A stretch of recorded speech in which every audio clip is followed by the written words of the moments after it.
नमस्कार। हम सभी के अंदर किसी न किसी तरह की क्रिएटिविटी होती है। जैसे किसी में डांसिंग की, सिंगिंग की, कुकिंग की या तो फिर ड्राइंग की। और हम जब भी अपनी इस क्रिएटिविटी को यूज़ करते हैं या कुछ बनाते हैं, तो हम उसमें हर छोटी से छोटी चीज़ का ध्यान रखते हैं। जैसे अगर हम पेंटिंग कर रहे हैं, तो हम ध्यान रखते हैं कि कहाँ कौन-सा कलर यूज़ करना है, उसको कितना लाइट या डार्क रखना है। हर छोटे से छोटे प्रिपरेशन का ध्यान रखते हैं, ताकि जैसा हम चाहते हैं, वो चीज़ वैसी ही बनकर आए। और जब वो बिल्कुल वैसी बन के आती है, तो हमें कितनी खुशी महसूस होती है। सोचिए, एक नॉन लिविंग चीज़ को, एक निर्जीव चीज़ को बनाने से हमें इतनी खुशी मिलती है, तो एक माँ जो 9 महीने में पूरा अपने जैसा एक इंसान बनाती है, उसको कितनी खुशी महसूस होती होगी। वैसे तो लाइफ बनाने की पावर सिर्फ गॉड के पास है, पर ड्यूरिंग प्रेगनेंसी ये पावर हमें मिलती है। इसीलिए तो भगवान को माँ का दर्जा दिया जाता है। अब जब इतनी इम्पोर्टेंट रिस्पॉन्सिबिलिटी हमारे ऊपर है, तो हमारी भी जिम्मेदारी बनती है कि हम हर छोटी से छोटी चीज़ का ध्यान रखें। क्योंकि देखिए ना, अगर हमारी लाइफ में कुछ गलत होता है, तो हम सीधा उसके लिए रिस्पॉन्सिबल भगवान को ठहराते हैं। ऐसे ही अगर आपके बच्चे की लाइफ में भी कुछ गड़बड़ होगा, तो कहीं न कहीं आप उसके लिए रिस्पॉन्सिबल होंगे। पर पिछले कुछ सालों में हमने महसूस किया है कि प्रेगनेंसी की जो एक खुशी है, ये बहुत ही जल्दी टेंशन और स्ट्रेस से रिप्लेस हो जाती है। और वो भी क्यों ना? क्योंकि जैसे ही आप प्रेग्नेंट होते हैं, सडनली आपके आसपास वाले सारे लोग आपके लिए डॉक्टर बन जाते हैं और अपनी-अपनी सलाह देने लगते हैं कि क्या खाना चाहिए, क्या नहीं खाना चाहिए, कैसे उठना है, बैठना है, सोना है, क्या करना है, क्या नहीं करना है। और रही गई कसर पूरी कर देता है इंटरनेट। तो आपके पास इतनी सारी इन्फॉर्मेशन हो जाती है कि समझ पाना मुश्किल हो जाता है कि क्या सही है और क्या गलत है। तो आज मैं डॉक्टर निशा अग्रवाल आपके साथ डिस्कस करूंगी ऐसी ही कुछ बातें कि जो सिर्फ मिथ्स हैं जो हमें नहीं माननी चाहिए। और ऐसी क्या इमरजेंसी सिचुएशंस हैं जो प्रेगनेंसी में अगर आए तो आप खुद से घर पर ही उन्हें टैकल कर पाएं। और साथ ही ऐसी भी कुछ बातें जो हमारे बड़े बुजुर्ग हमें बहुत समय से कहते आ रहे हैं, पर हम उनको गलत मानकर मानते नहीं हैं। चलिए, तो शुरुआत करते हैं प्रेगनेंसी के शुरू से। जैसे ही किसी कपल को पता पड़ता है कि वो प्रेग्नेंट है, तो सबसे पहले क्यूरियोसिटी होती है ये जानने की कि आने वाला बच्चा लड़का होगा या लड़की होगी। अब इस चीज़ को एज़ पर इंडियन लॉ कोई भी डॉक्टर ना तो देख सकता है और ना ही बता सकता है। तो ऐसे में मदद करते हैं आपके फैमिली मेंबर्स या आपके रिलेटिव्स। ये जाँच करके कि आपके चेहरे का ग्लो कैसा है, आपकी चाल कैसी है, आपके बॉडी में जो चेंजेज़ आ रहे हैं वो किस तरह के हैं, स्पेशली आपके टमी का जो साइज़ और शेप है वो कैसा है। और कुछ ऐसी चीज़ें भी बताते हैं कि ऐसा करिए तो बेटा होगा या ऐसा करने से बेटी होगी। तो एक बहुत बड़ा मिथ है, क्योंकि आज आप सबको पता है कि बच्चे का बेटा या बेटी होना डिपेंड करता है कि फादर का कौन-सा क्रोमोसोम माँ के एक्स क्रोमोसोम से जाकर मिलता है। दूसरा, ये बात मैं इसलिए कह रही हूँ, क्योंकि जब आप ऐसा करते हैं, तो कहीं न कहीं आपका एक माइंडसेट हो जाता है कि आने वाला बच्चा लड़की है या लड़का है। और ऐसा करने से बच्चे के साइकोलॉजिकल बिहेवियर पे कभी-कभी बहुत डीप इम्पैक्ट पड़ता है। क्योंकि माँ के इमोशंस का डायरेक्ट इफ़ेक्ट बच्चे के इमोशनल हेल्थ पे होता है, इस चीज़ को आज साइंस भी प्रूव कर चुकी है। तो ऐसा प्लीज़ बिल्कुल ना कीजिए।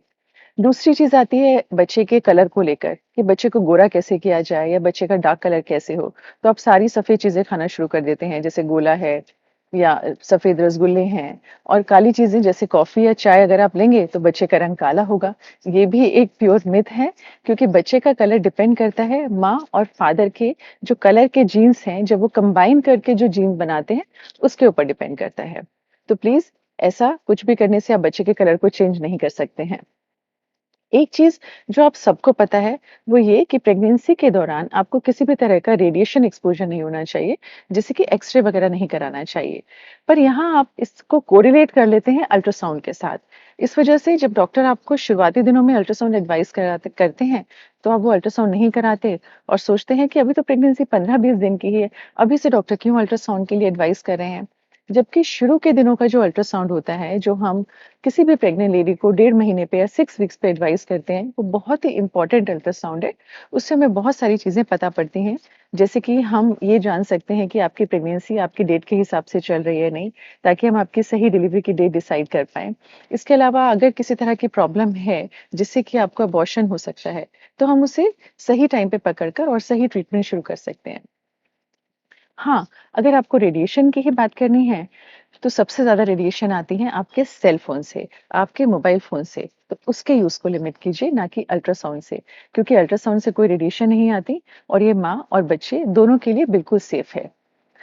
एक बहुत ही कॉमन जो आप लोगों को टेंशन होती है प्रेगनेंसी होने के बाद, वो ये कि क्या हम प्रेगनेंसी के बाद अपने नॉर्मल रूटीन एक्टिविटीज़ कर सकते हैं? क्या हम अपना एक्सरसाइज़ शेड्यूल फ़ॉलो कर सकते हैं? तो देखिए, प्रेगनेंसी कोई डिज़ीज़ नहीं है। आप अपनी जो भी नॉर्मल रूटीन एक्टिविटीज़ पहले कर रहे थे, वही एक्टिविटीज़ आप आराम से कंटिन्यू कर सकते हैं। हाँ, पहले 3 महीने में हम कुछ एक्सरसाइज़ेज़ के लिए मना करते हैं, जैसे कि पेल्विक एक्सरसाइज़, या आपको अगर किसी स्पेशल तरह की कॉम्प्लिकेशंस है, जैसे प्लेसेंटा नीचे होना, या फिर आपका ब्लड प्रेशर ज़्यादा होना, या इस तरह की कोई मेडिकल कॉम्प्लिकेशन जिसमें आपको कुछ पर्टिकुलर एक्सरसाइज के लिए आपके डॉक्टर सलाह देंगे ना करने के लिए। और अगर एक्सरसाइज करने से अबॉर्शन होते हैं तो सोचिए, हमारा लेबर क्लास तो कभी प्रेगनेंसीज कर ही नहीं पाता। दूसरा, अगर हम बात करें रेस्ट की, तो रेस्ट प्रेगनेंसी में बहुत ज़रूरी है, पर प्रेगनेंसी में रेस्ट का मतलब बैठ के आराम करना नहीं होता है, लेट के आराम करना होता है। क्योंकि जब आप लेटते हैं, तभी आपके बच्चे को आपका खून प्रॉपर पहुँच पाता है। तो प्रेगनेंसी के दौरान 2 घंटे दिन में और 10 घंटे रात को हर लेडी को ज़रूर आराम करना चाहिए। एक और भी जो बहुत बार हमसे पूछा जाता है कि क्या प्रेगनेंसी के दौरान हम अपना जो हेयर कलर है करा सकते हैं या नहीं, डाई करा सकते हैं या नहीं, कुछ फेशियल केमिकल्स यूज़ कर सकते हैं या नहीं? तो मैं बताना चाहूँगी कि जो डाई है, देखिए, ये एक तरह का केमिकल है, और कोई भी केमिकल जब आपकी बॉडी में जाता है तो वो कभी भी आपको एलर्जिक रिएक्शन कर सकता है। दूसरा, जो डाइज़ होती हैं, इनके अंदर जो अमोनिया होता है, उसकी वजह से आपको नौजिया या वॉमिटिंग होने की प्रॉब्लम रहती है। हालाँकि डाई जब हम बालों में लगाते हैं तो उसका एब्ज़ॉर्प्शन होता तो बहुत कम है, पर फिर भी है तो ये केमिकल ही। तो मैं तो ये सजेस्ट करना चाहूँगी कि अगर हो सकता है तो आप ना यूज़ कीजिए, या फिर इसको किसी नेचुरल सब्स्टिट्यूट से रिप्लेस कर सकते हैं। सबसे जो ज़्यादा मिथ्स आप लोगों को, या कहें कि सबसे ज़्यादा कन्फ्यूज़न आप लोगों को रहता है, वो होता है डाइट को लेकर, कि प्रेगनेंसी में क्या खाएँ और क्या ना खाएँ। सबसे पहले तो जैसे ही पता पड़ता है कि आप प्रेग्नेंट हैं, तो सडनली आपको बोलना शुरू कर दिया जाता है कि अब आपको डबल डाइट खाने की ज़रूरत है, जो कि बिल्कुल भी नहीं है, क्योंकि प्रेगनेंसी में आपको सिर्फ़ 300 कैलोरीज़ एक्स्ट्रा लेने की ज़रूरत होती है। और यहाँ पे क्वांटिटी इम्पोर्टेंट नहीं होती, आप क्या खा रहे हैं, आपके खाने की क्वालिटी क्या है, वो बहुत इम्पोर्टेंट होता है। तो अगर बात करें कि प्रेगनेंसी में क्या नहीं खाना चाहिए, तो मैं अपने पेशेंट्स को सिर्फ़ 2 ही चीज़ों की मना करती हूँ। एक वो जो नेचुरल नहीं है, जो हमने बनाई है, जैसे कि अल्कोहल, स्मोकिंग, प्रिज़र्व और पैक्ड चीज़ें। दूसरा, बाहर का खाना, क्योंकि बाहर का खाना खाने से हमें इन्फेक्शंस आने का रिस्क रहता है, और इन्फेक्शन अगर आपको होगा तो हम ट्रीटमेंट आपका कर पाएँगे। आपसे वो इन्फेक्शन बच्चे को कितना जा रहा है, हम उसको नहीं ट्रीट कर पाएँगे। अब जब मैं ऐसा कहती हूँ तो पेशेंट्स बोलते हैं कि मैडम, हफ्ते में 1 बार या महीने में 1 बार तो खा सकते हैं। तो यहाँ नो मीन्स नो होता है। नो फॉर 9 महीने, क्योंकि हमारे ऊपर एक बहुत ही इम्पोर्टेंट रिस्पॉन्सिबिलिटी है। अब बात करें कि क्या-क्या खा सकते हैं, तो देखिए, सिट्रस फ्रूट्स को लेकर आप लोग बहुत सोचते हैं, जैसे नारंगी है, मौसमी है, संतरा है, कि ठंडे होते हैं, नहीं लेना चाहिए। बिल्कुल गलत, इनमें बहुत अच्छा विटामिन सी मिलता है, तो बिल्कुल सेफ है, आप इन्हें ले सकते हैं। इसी तरह नारियल पानी भी ठंडा नहीं होता, बहुत ही रिच सोर्स है प्रोटीन का, तो प्लीज़ आप नारियल पानी ज़रूर लीजिए। सबसे ज़्यादा जो लोगों को कन्फ्यूज़न होता है, वो पपीता या पाइनएप्पल को लेके होता है, कि ये तो बिल्कुल नहीं खाना है क्योंकि इसको खाने से अबॉर्शन हो जाएगा। ये भी एक बहुत बड़ा मिथ है। पका हुआ पपीता या पका हुआ पाइनएप्पल खाने से आपको किसी तरह का कोई रिस्क नहीं है। इनफैक्ट ये आपके डाइजेशन को ठीक रखने में हेल्प करते हैं। इसी तरह से दही भी ठंडी नहीं होती है। दही एक बहुत ही अच्छा प्रोबायोटिक है। प्रोबायोटिक मतलब कि जो आपकी आंतों की हेल्थ को बहुत अच्छा रखता है, आपके डाइजेस्टिव सिस्टम को ठीक रखता है, तो दही आपको ज़रूर लेना चाहिए। इसी तरह ड्राई फ्रूट्स को लेके बोला जाता है कि ड्राई फ्रूट्स बहुत गर्म होते हैं, नहीं खाने चाहिए। देखिए, ड्राई फ्रूट्स एक बहुत अच्छा सोर्स है एंटीऑक्सीडेंट्स का, फाइबर्स का और बहुत सारे न्यूट्रिएंट्स का। तो प्लीज़ ड्राई फ्रूट ज़रूर लीजिए। जब हम खाने की बात करते हैं, तो हर प्रेग्नेंट लेडी को 2 चीज़ों का खास ध्यान रखना चाहिए। वो ये कि आपकी डाइट में किसी भी चीज़ की एक्सेस नहीं होनी चाहिए, और ना ही किसी भी चीज़ का बिल्कुल मना होना चाहिए कि हम ये चीज़ बिल्कुल नहीं खाएँगे।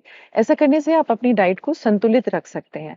मतलब सब चीज़ें आपको प्रॉपर अमाउंट में थोड़ी-थोड़ी मिलती रहेंगी। दूसरा सबसे इम्पोर्टेंट है, हमारा कंसंट्रेशन होता है कि हम क्या खा रहे हैं। ध्यान ये भी रखना है कि हम उसे कैसे खा रहे हैं, क्योंकि अगर आप दुखी मन से खा रहे हैं, परेशान हैं, तो आपका न्यूट्रिशियस खाया हुआ खाना भी आपके शरीर को नहीं लगेगा। इसलिए खाना खाते समय टीवी, मोबाइल फ़ोन, इन सब से दूर आपका कंसंट्रेशन सिर्फ़ इस जगह पे होना चाहिए कि जो आप खा रहे हैं, वो आप अपने बच्चे के लिए खा रहे हैं, अपनी हेल्थ को अच्छा रखने के लिए खा रहे हैं। जब हम अच्छी डाइट की बात करते हैं, तो पेशेंट यूजुअली कहते हैं कि मैडम हम तो रोज़ जूस पीते हैं। जूस को एक बहुत ही हेल्दी चीज़ समझा जाता है, जो कि गलत है, क्योंकि जूस में हमें बहुत ही ज़्यादा कैलोरीज़ और शुगर मिलता है। अगर आपको फलों का फ़ायदा चाहिए, तो उनको कच्चा खाइए।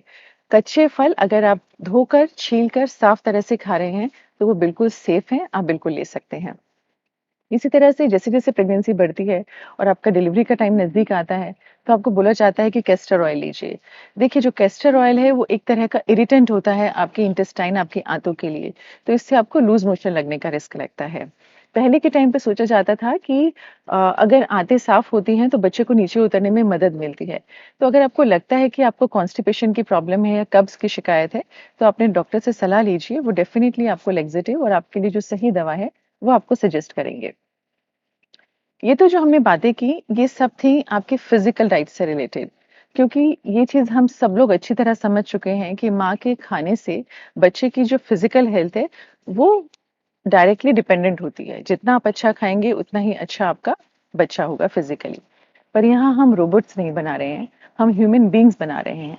तो इसीलिए बच्चे की मेंटल हेल्थ की रिस्पॉन्सिबिलिटी भी हमारे ऊपर है। अब बच्चे की मेंटल हेल्थ किस पे डिपेंड करती है? वो डायरेक्टली रिलेटेड होती है माँ की मेंटल हेल्थ से। मतलब माँ की मानसिक स्थिति से, माँ के मन की स्थिति से, माँ के इमोशनल कंडीशन से। माँ की इमोशनल कंडीशन कैसे बनती है? देखिए, किसी भी इंसान की इमोशनल कंडीशन डिपेंड करती है कि वो क्या इन्फॉर्मेशन गैदर कर रहे हैं। आप समझने की कोशिश कीजिए कि जब हम सुबह में उठते हैं, तो हम बिल्कुल न्यूट्रल होते हैं, हमारा मन बिल्कुल शांत होता है। पर हम पूरे दिन में जो हमारे एक्सपीरियंसेस होते हैं, जो हम पढ़ते हैं, जैसे हम न्यूज़ देखते हैं, जैसा हम अपने सराउंडिंग में एनवायरनमेंट पाते हैं, खुशी का या दुःख का या अच्छी न्यूज़ पढ़ना, तो वैसा ही हमारा मन का कंडीशन होता है। हम खुशी महसूस करना शुरू करते हैं, या तो बहुत दुखी हो जाते हैं, या तो बहुत इरिटेट हो जाते हैं। तो अल्टीमेटली जो हमारी इमोशनल डाइट है, वो डिपेंड करती है हमारे 5 सेंसेस से। यानी कि जो हम देख रहे हैं, जो हम पढ़ रहे हैं, जो हम सुन रहे हैं, खा रहे हैं, जो हम महसूस कर रहे हैं। इसीलिए पुराने समय में हमारे बड़े-बुजुर्ग हमें सलाह देते थे कि जब कोई प्रेग्नेंट लेडी घर में हो, तो घर में लड़ाई नहीं होनी चाहिए। घर का एटमॉस्फेयर एकदम शांत और प्यार भरा होना चाहिए। वो कुछ अच्छी किताबें पढ़े, अच्छा कुछ म्यूज़िक सुने, ताकि आपकी जो इन्फॉर्मेशन आप तक पहुँच रही है, जिससे कि आपका मेंटल स्टेट बनने वाला है, वो एकदम पीसफुल हो।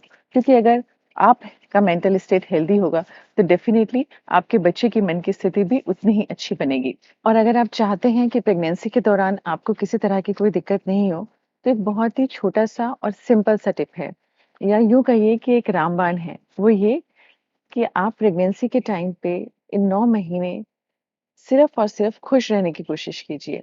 Try to be as happy as you can, as much elated as you can, क्योंकि अगर आप खुश रहेंगे, तो बहुत सारी चीज़ें फिज़िकल या मेंटल वो सब खत्म हो जाएँगी और आप अपनी प्रेगनेंसी के 9 महीने बहुत ही ब्यूटीफुली एन्जॉय कर पाएँगे। With this, I wish you all a happy motherhood.